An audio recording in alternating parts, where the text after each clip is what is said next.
মেঘ বিস্ফোরণ এখন এক আতঙ্কের নাম। মাত্র কয়েক মিনিটেই ভাসিয়ে নেয় সবকিছু। এর প্রবল স্রোতে নিরাপদ স্থানে আশ্রয় নেওয়ার সুযোগটাও পাচ্ছে না সাধারণ মানুষ। সম্প্রতি মেঘ বিস্ফোরণে ভয়াবহতা দেখেছে পাকিস্তানের উত্তর পশ্চিমে অবস্থিত খাইবার পাখতুনখোয়া প্রদেশ। গেল সপ্তাহে ঘটে যাওয়া মেঘ বিস্ফোরণ থেকে সৃষ্ট বন্যায় এখন পর্যন্ত মারা গেছে কয়েকশো মানুষ। ক্ষয়ক্ষতিও হয়েছে ব্যাপক। তবে সবচেয়ে বেশি ক্ষতিগ্রস্ত হয়েছে প্রদেশটির উত্তর পূর্বের জেলা বুনের। সেখানকারই বাসিন্দা মালয়েশিয়া প্রবেশী নূর মোহাম্মদ। পরিবার থাকেন বুনেরে। বিয়ে উপলক্ষে দেশে ফিরেছিলেন তিনি। বুনের পৌঁছানোর ৩০ মিনিট আগে আকস্মিক মেঘ বিস্ফোরণে ধ্বংস হয়ে যায় তার বাড়ি। পরিবারের ২৮ সদস্যের মধ্যে মারা যান ২৪ জনই। বিয়েবাড়ির আমেজ মুহূর্তেই হাহাকারে রূপ নেয়। নূর মোহাম্মদ বলেন, এখানে কিছুই করার নেই, সবই আল্লাহর ইচ্ছা।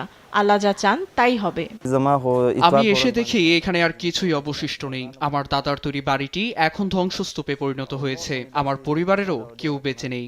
আমার বিয়ে উপলক্ষে সবাই একত্রিত হয়েছিল।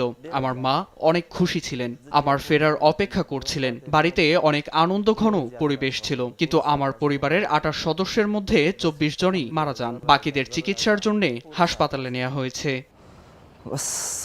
পাখতুনখোয়ার বুনের জেলার অবস্থা সবচেয়ে খারাপ। এখানে ১ ঘন্টায় ১৫০ মিলিমিটার পর্যন্ত বৃষ্টিপাত হয়েছে। আকস্মিক বন্যায় শতাধিক মানুষ মারা গেছেন, যা এই মৌসুমে সবচেয়ে ধ্বংসাত্মক ঘটনা। স্থানীয় আবহাওয়া কর্তৃপক্ষ সামনে আরও ঝড়ের সতর্কবার্তা দিয়েছে। নিউজ ডেস্ক, দেশ টিভি।